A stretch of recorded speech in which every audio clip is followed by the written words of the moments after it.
Dun, dun, dun, dun, dun, dun, dun, dun, dun, Dun, dun. dun, dun, dun, dun. All right. It's What's Happening Wednesday on Wednesday, the day that What Happening Wednesday happens. What's happening, Carrie? What's happening, Joe? Nothing. Right now, I'm drinking water. Drinking water. Got a bucket full of weed. Ooh, that's how we're starting the show tonight. We have inherited some weed. We got a McStone Boo. Well, so we did not get the weed from McDonald's. It hasn't gotten that overzealous in Illinois It yet. hasn't gotten that cool at McDonald's. Hasn't gotten that cool in Illinois yet, guys. I'm sorry.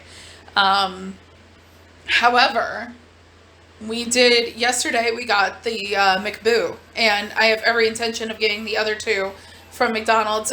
We are speaking, of course, of the retro Halloween buckets. It's cool. It's a McBoo. Get one. Get one. You're not a sponsor. Not a sponsor.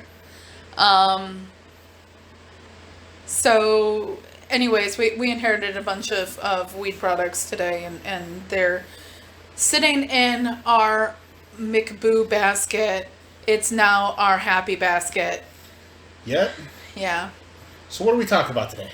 Well, Joe, and I'm glad you asked, because we had originally planned to talk about Halloween Ends and 13 Women from 1932. We did not watch 13 Women. Sorry, folks. We have not watched it yet, but we're going to. We are, and it looks super good.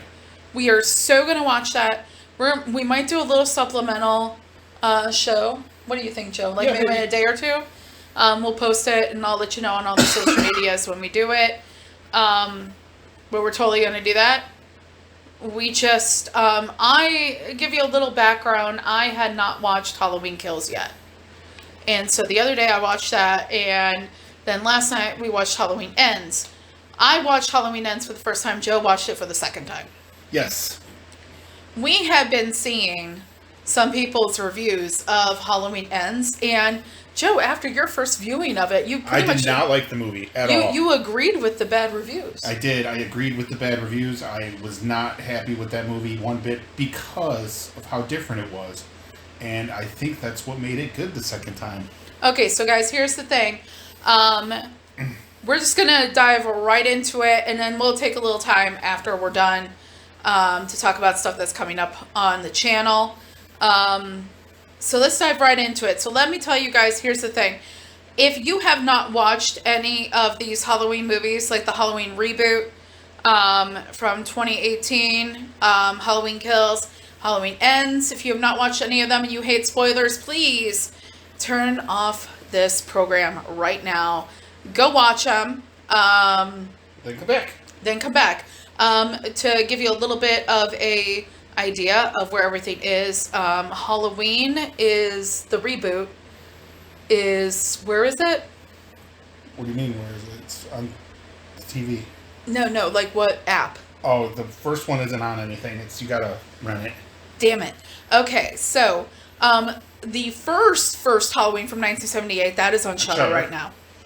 Halloween Kills is on HBO Max, and Halloween Ends is available for subscribers on Peacock. Okay, groovy.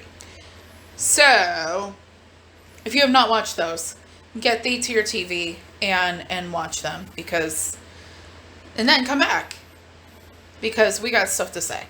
We do. So, okay, I had not watched Halloween Kills yet. I watched that a couple days ago. It's like, I gotta say, Evil Dies Tonight. That was the cheesiest goddamn shit ever. Evil Dies Tonight. Hi, Bubby. Evil Dies Tonight, bud. Yeah, our cat has jumped up on our laps. So that's cute. He's a cute little guy. He's not evil. He is not evil at all. The other one is. The other one is. Yeah, she is. But she's asleep right now, on one of her perches. But Evil Dies Tonight, that whole thing. And the reason why I'm talking about Halloween Kills at all, I'm not going to go into detail about it, it's because I was thinking about it earlier today. How, like, the different films fit into the franchise. I was talking earlier today with a friend of ours, Bridget, and she, I had to tell her that all of the films, the like H2O and everything like that were not canon. They're different canons, though. They are canon. They're not canon. Different universes. They're just different universes. Yeah. So I was telling her a bit about what we had watched. Mm-hmm. So my major complaint involving Halloween Kills is that it fell victim to not taking into account the rules, because they wanted a third movie in the new trilogy. So yes, trilogies usually want third movies. Yeah, well, it became a trilogy, and we have Halloween Ends, and I think they didn't want it to go out the way it was going out. But yeah, the way it ends is Laurie. Laurie is without her daughter. Her daughter is killed by Michael. Yep. And then enter Halloween Ends now. Okay, so evil dies tonight. So just want to say it one more time. Well, but the thing is this is poignant. It didn't die that night. It did not die that night. But this is really poignant, and the fact of the matter is that everybody has their own, like, there's like different characters in this film, obviously, because it's a film narrative. So you have Laurie, you have Michael, you have the granddaughter, you have the town is a character. Yeah. Okay, so in Halloween Kills, they had this whole situation where there was a town mob just going nuts. And if anything, farted wrong, they were killing it.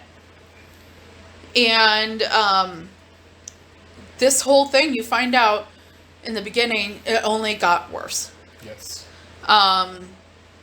Michael was nowhere to be found. Michael wasn't killing anyone, but it only got worse. And we start the movie with that first scene, the introduction scene. One of the most satisfying kills in any movie. You know what? I am gonna have to second that idea. Oh, that kid was so fucking annoying. Oh, like, God. No wonder. So we have Corey, who comes in, and he is trying to raise money and save money to go to college and be an engineer. So Corey's got, like, what seems like could be a bright future. He's a smart kid. He's respected, nice.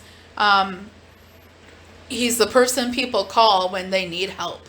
Okay? Mow the lawn, babysit on short notice, all that kind of thing.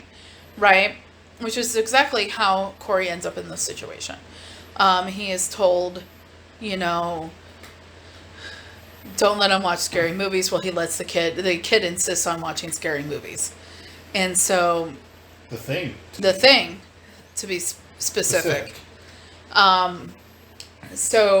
Which is John Carpenter. It is. Yeah. So that's how that happens, folks. So Corey is like, okay, it may be about time for bed, because the kid's becoming an asshole. I think the kid was always an asshole, but yeah.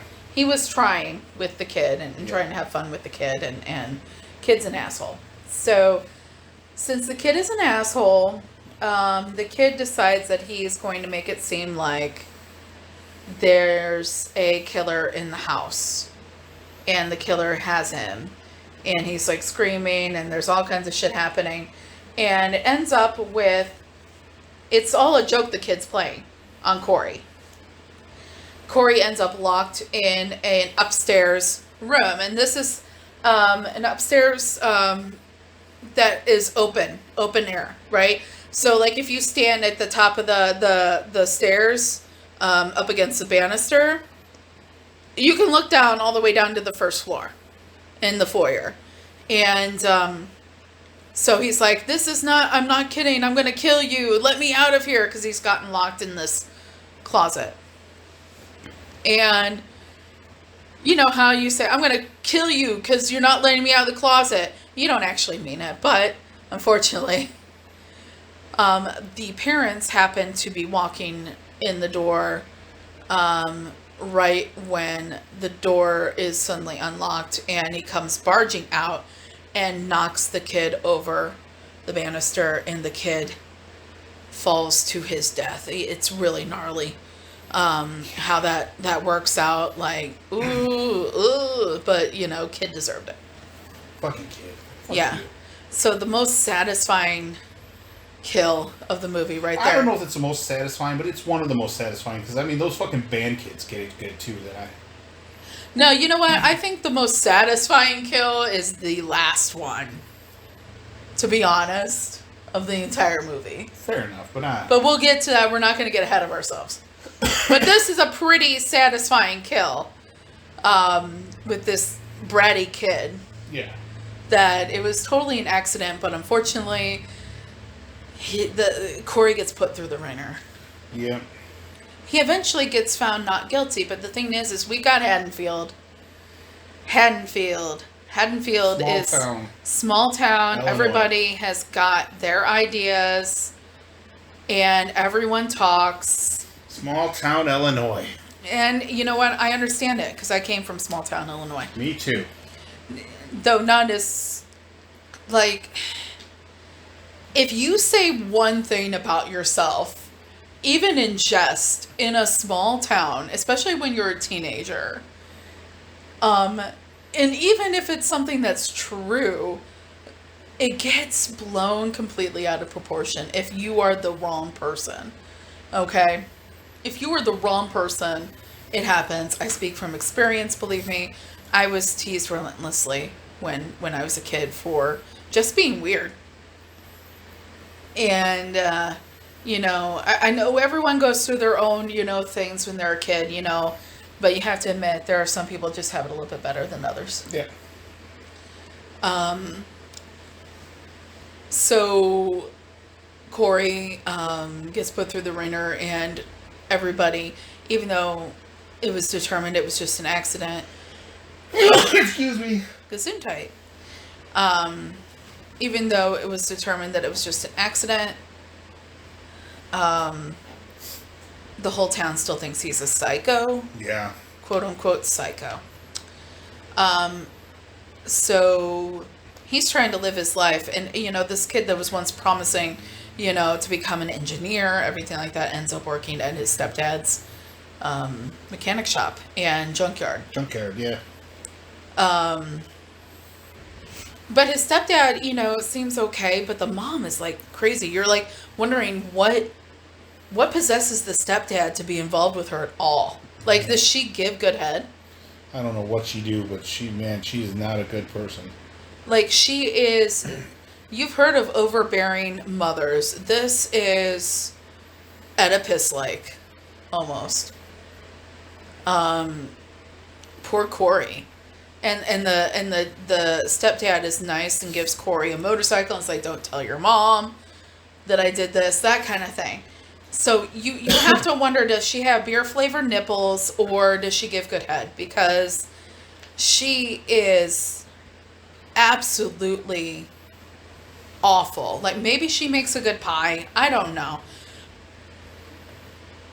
Maybe she used to be nice and then she went psycho. Maybe. So Corey is stuck in Haddonfield, but with everyone thinking what they think about him, and it's unjust. So obviously he's very appealing to Allison. Mm-hmm. Allison being Laurie Strode's granddaughter. Years have passed, and Allison has become a nurse. She's working in the hospital, and she's doing okay, but she's kind of lonely, and she kind of... Well, she was dating the cop, but... She was dating the asshole cop. That was another satisfying kill. Yeah. Yeah, we'll get to that. Put a pin in that one, folks. So, Laurie's granddaughter, Allison, becomes a nurse. She has an active social life, but it's not fulfilling for her. And Lori ends up coming across Corey being bullied by some band Fucking geeks. band geeks. Fuck band geeks.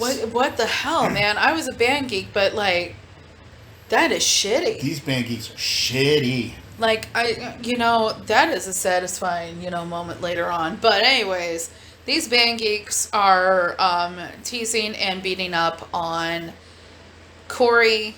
One of them has a mullet. One of them has a goddamn mullet. Like, kids, adults that have children, if you happen to, or have, like, children attached to you or whatever, are mullets in again? Like, somebody tell us in the comments, not in an ironic way, okay? Because people can put their hair into a goddamn mullet and it's ironic and funny. But is it fashionable in an unironic way? Let us know in the comments if you happen to have that answer to that question. Anyways, so they actually like injure him.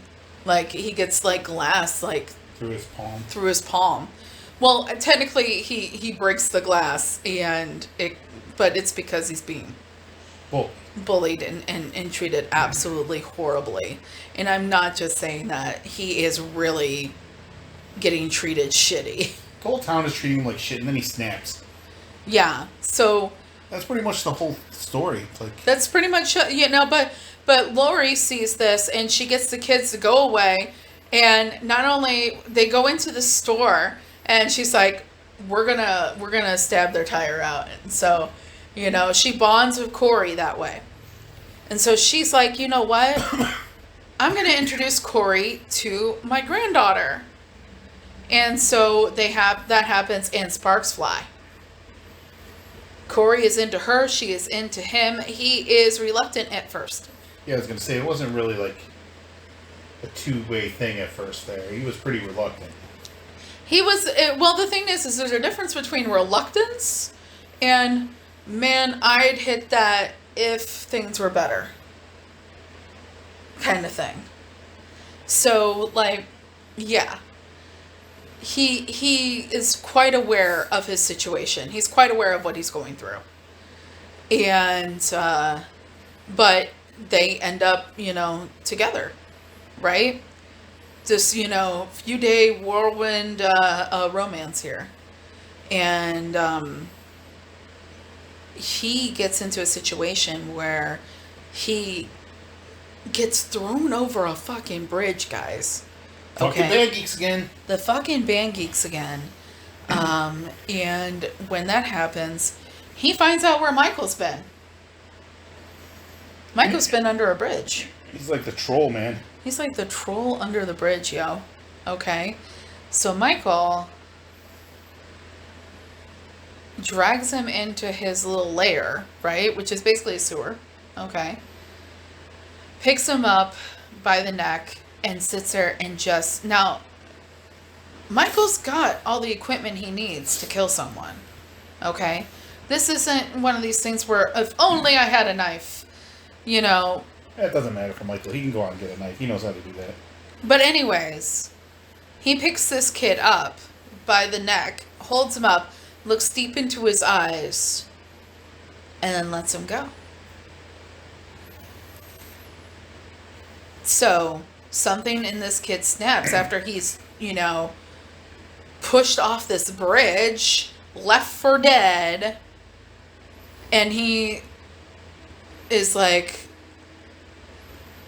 I'm out to get anyone that causes problems for Allison. Basically. Pretty soon it becomes anybody, though. Pretty soon it becomes anybody. He becomes a pretty problematic person. Becomes a very problematic person. He's not sympathetic anymore. He's just... Yeah, like, there's a moment where the sympathy goes out the window and you're like, man, dude, you need help. However, he does not get help. Well, he gets help. He gets help. You okay there? All right. He gets help, but it's from Michael. He is out with Allison, and Allison is being bullied by one of her former cop boyfriends. And then he's also bullied by him. And the cop starts following Corey on his bike. And so Corey leads him to under the bridge, gets him knocked out, pulls him in, goes to Michael and says, "Show me how to kill." And Michael shows him how to kill. And then that starts The bonding. and the murderous tag team rampage. Yeah. Until little Corey gets too big for his britches and beats up Michael and steals his mask. And yeah, they actually go and they tag team kill together. It's fun. So around this time, Which is so different. This is what I didn't get, because Michael's such a lone killer guy and stuff, and that's what I did not get at first. I didn't like it, but they went for something different, and I get it now, and it is what it is. yeah.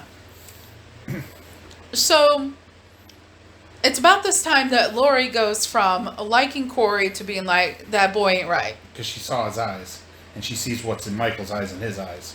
Yeah. So Lori does her own kind of research, and she actually ends up talking to the father of the kid. And the father of the kid the kid that died. Yes. The little kid. Yeah. So she talks to him, and he's like, you know what? A couple days ago, I was like, you know what? This kid was such a good kid. I think maybe I should talk to him and we can clear the air and we don't have to be angry with each other and we can all be okay, you know? And I went to go see him and I went to talk to him, and when I looked him in the eyes, I did not see The kid that I once knew. There's nothing of the kid I once knew. And that he just looked not right. Okay. So Lori tries to convince her granddaughter of this. That doesn't work out. Lori has conversation with Corey to try to get him to leave. That doesn't work out. Corey's already thinking that Lori holds the granddaughter back. Mm-hmm. He's vocalized this.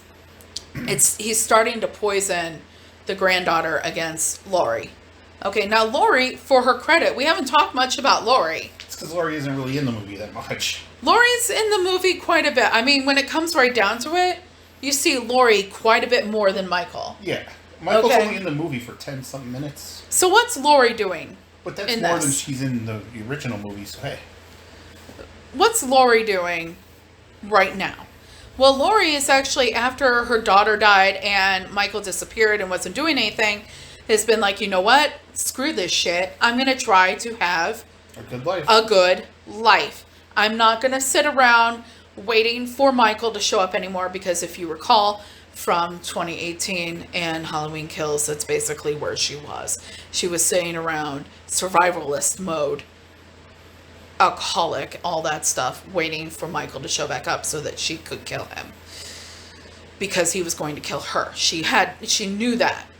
And she's like, screw this all. I'm going to go ahead. I'm going to live my life and we're going to see what happens.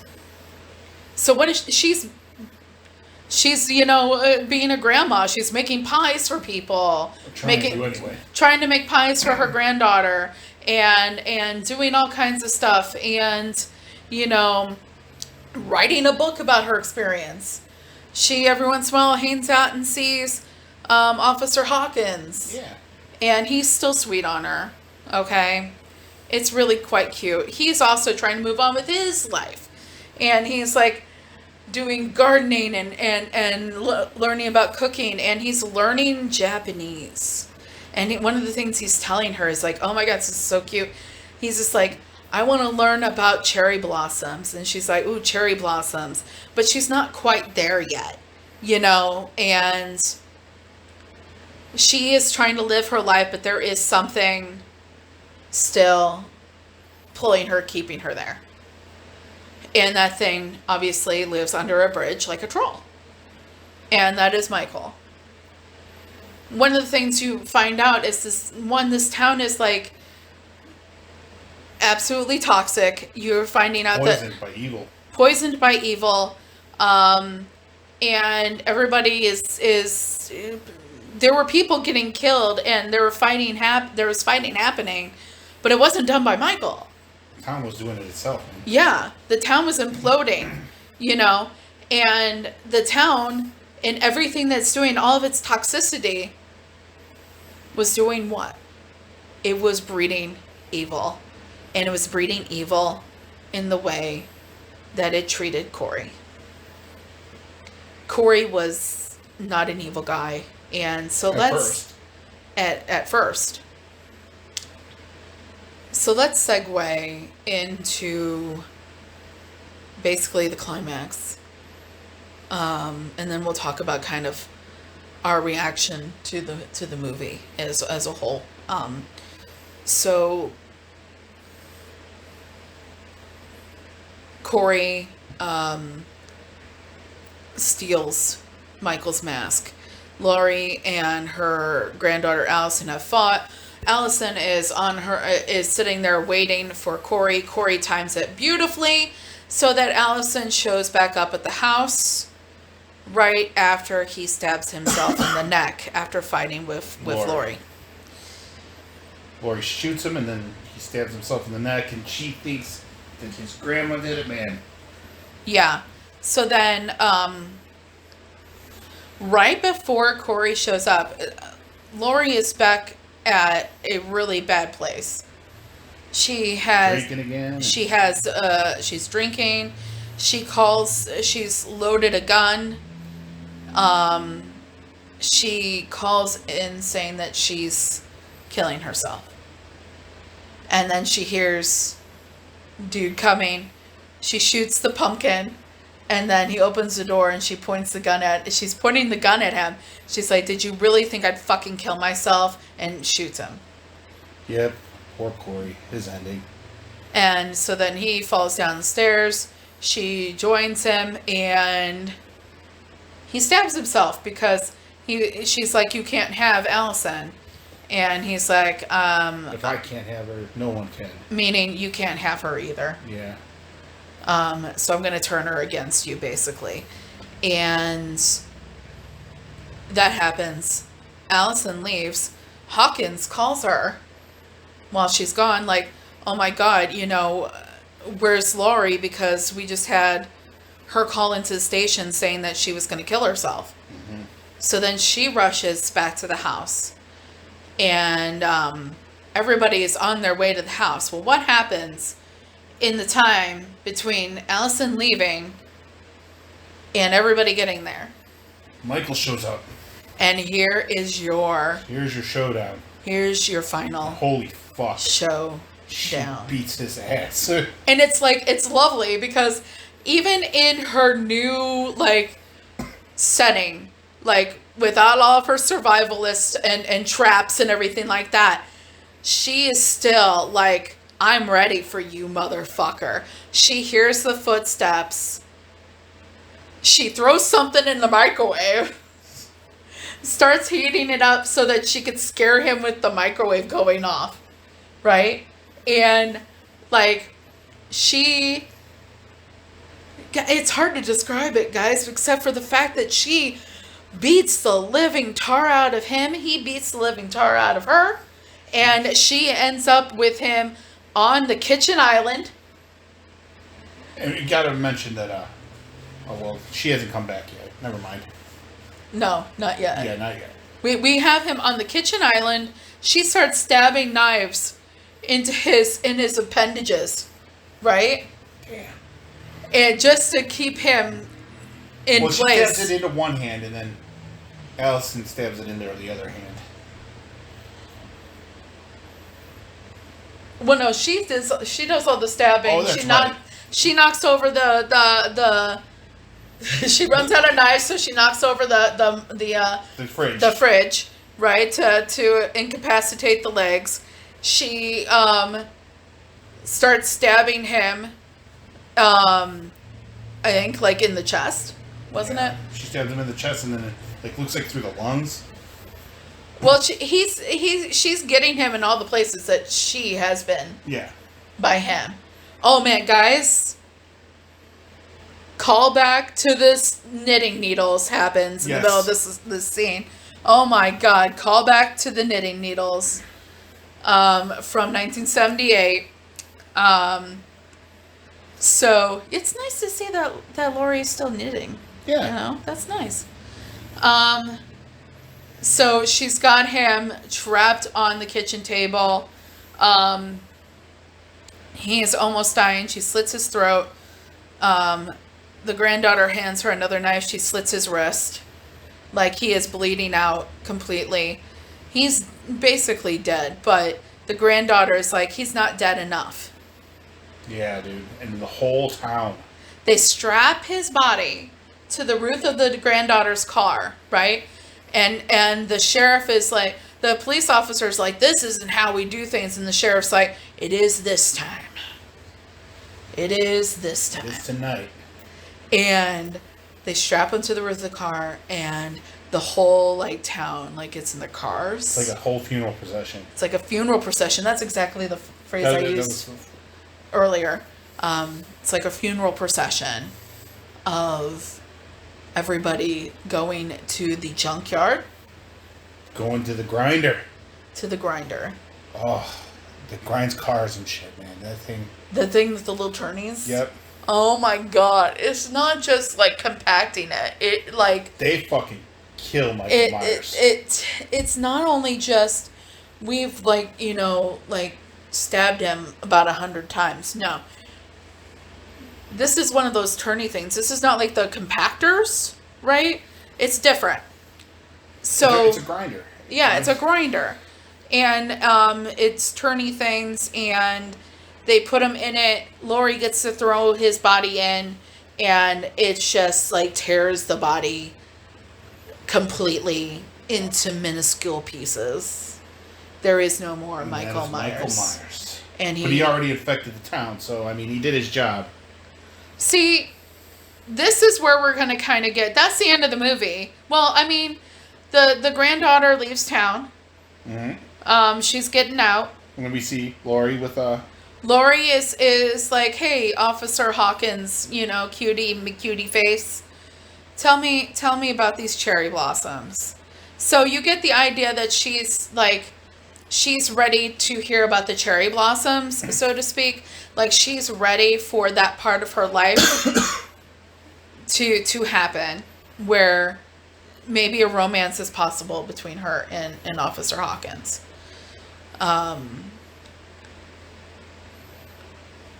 So that's the end of the movie. She finishes her book. And you know what? I was wrong the first time. It's a good movie. Yeah. Just talking about it got me excited. I kind of want to watch it again. Yeah. It's actually not bad. A lot of people, it does not have a good score on Rotten Tomatoes. No, I was just reading online, a lot more people saying they hate it, but you know what? I like lots of things that people hate. I think that what we got was a commentary on small town Illinois. Thank you. And a commentary on nature versus nurture. Michael was born evil. This is the idea that they've given to us the whole time. He killed his sister when he was a kid, right? But Corey was nurtured evil. Yeah. So evil comes in all different shapes and sizes, and how it exactly happens. What she says at the end. Yeah, exactly how it happens. It's just, it happens, okay? So, like, the argument was that the movie was called Halloween Ends. So, I think a lot of people were expecting this knockdown, drag-out, 2-hour-long fight between Lori and Michael. And that's not what we got. So, if you were expecting a 2-hour-long knockdown, drag-out between Jamie Lee Curtis in The Shape, Jude Courtney, you didn't get it. Okay? You didn't get it. That's how they did market it, though. They marketed it that way. But it was like one of those things where it's like, here's the airplane coming into the landing, to the hangar. Try this, fucking split pea soup and see if you like it. Like, I wasn't, I was not ready for the different, like, how different it was going to be. But that, different, it doesn't always mean, like, worse. Because, like, Halloween 3 is the best sequel that there is. And that one's completely different. There's no Michael at all. Yeah. The thing, but wouldn't you say that you were kind of like one of these people that was expecting like a 2-hour long? Yes, I did. I slugfest. Pretty much is what I expected. And like you said, you were given a lot of indication that it was going to happen. I think I expected more of 2, is what I expected. More, okay, all right. More of Halloween Kills. And that's just not what we got. The town moved on from that, and you got an introspective thought piece. Yeah. That did have kills. Yeah. Had some pretty decent kills. Mm-hmm. But it was a thought piece. It was just different. I needed to watch it twice, I guess. And I was totally going into this after he had watched it the first time and seeing other people's reviews of it, thinking, oh God, I'm going to hate this. But I got to still watch it so I can talk about it, without being, dishonest. So I was expecting to hate it. And I'm actually sitting here, we're sitting on the couch watching it in our living room. And I didn't even realize until like it was most of the way through. I'm sitting on the edge of my seat, literally, like, oh my God, what's going to happen next? Like, how is this going to work out? Most of the movie. I finally sat back and I was like, okay, all right, I got to just sit back. So like, and let it happen. And I think that it's, when it says Halloween ends and you have people that saw the previews, like the trailers and everything like that, and they're expecting this knockdown drag out fight between Laurie and Michael, and they go and they watch it and they see that it's not. I mean, you do get that at the end. You do, but it's not 2 hours worth. No, it's not. It's not even 5 minutes worth. But you know what? It's fucking worth it. It was absolutely worth it.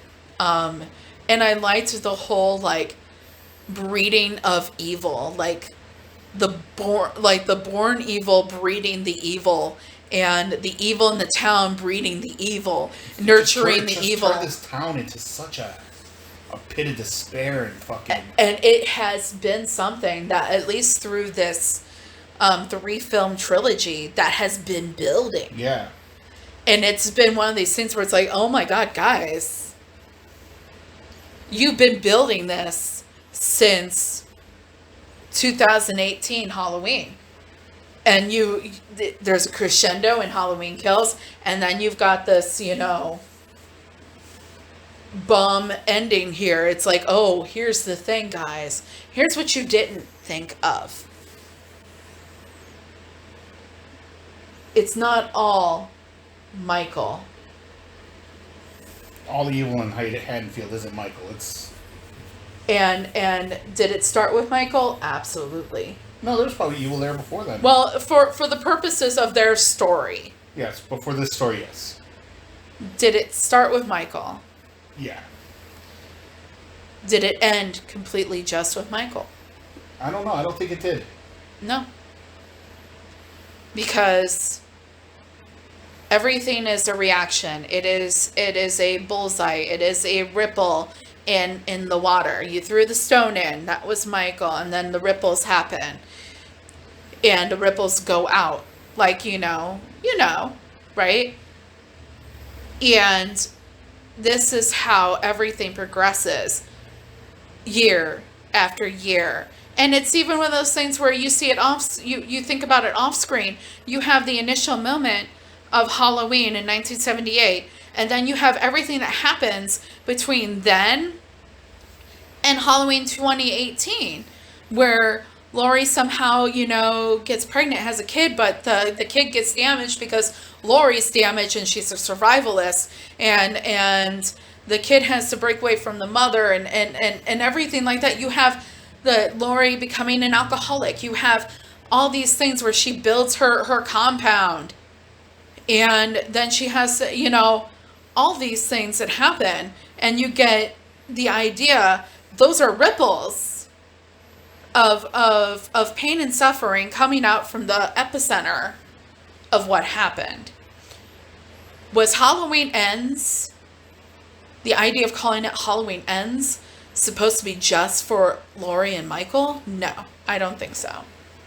Halloween ended, this is my viewpoint, Halloween ends for Haddonfield. For everyone affected by Michael. So that's why you had to have this wide scope in this movie. What do you think, Joe? Yeah, sounds about right. Yeah. That's too deep of thinking for me for a Halloween movie, but it, you know, it is what it is. Well, but the thing is you gotta look at it this way. This is John Carpenter. You can either take it... This is not John Carpenter. This is not John Carpenter. No. He did not write this. No. Okay, thank you. I have a misconception there. He had part to do with the first one, not the other two. Okay.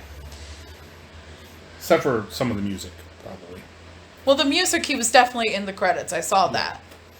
Other than that, he had nothing else to do. Okay. Misconception. Thank you for clearing that up. So, like, I just feel like there's this, you know, the movie in 78, all about Lori and Michael, okay? Halloween 2018, all about Lori's struggle since then, and her daughter and her granddaughter being introduced into that idea. And then you have the town in Halloween Kills and what they do. And then in the end, you have how does all that come together and do what it does. Which, what did we learn? Don't be an asshole. Don't be a fucking band geek. I was a band geek. I'm kidding. But I was also... If you're gonna be a band geek, don't be a jerk ass. Thank you. Don't be a jerk. And don't try, if you are in a small town right now and this happens to get to you, be the person that tries to lift people up. Look at the person that, you know, maybe seems okay but is a little bit weird, and be kinder to them. Don't go along with the crowd, because that's the thing that happened with the band geeks. You had 4 people, and you had that girl with the big hair, and she was like, no, we can't do this, but in the end, you were still complacent. Yep, and you got what you deserved. Yeah. Don't be complacent and run with the crowd just because it's all temporary. No matter what, it's all temporary. Think about how, I mean, do unto others, right? I mean, I try not to be a jerk to people. Right? I mean, except for if you're a jerk, because you know that I have no problem being a jerk to people that are jerks. I know that. I know that.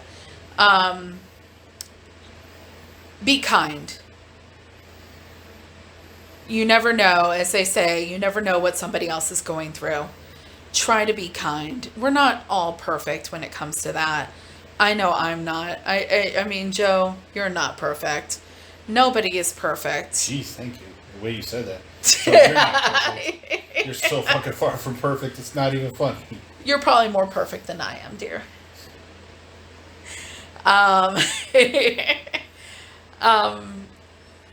Be kind. Everybody's going through something. Get all the facts before you make some kind of assumption. Don't go on a murderous rampage. That's the point of this movie. Don't go on a murderous rampage. Get help. If somebody is treating you shitty, get out of the situation. And yeah. That's great, right? That's a good thing to learn from that. Okay, yeah. So, okay, what we got going on? We've got our usual comic book video that will come out on Sunday, like normal, you know. We're gonna watch 13 Women. Yes, we got to do that. But for next week, what movie should we watch? Like, Let's tell them what we're going to do for next week. yeah. Let's watch, because now that we've got the TV reset back up in our apartment, in the bedroom with the Xbox, let's watch The Crow. Oh, okay.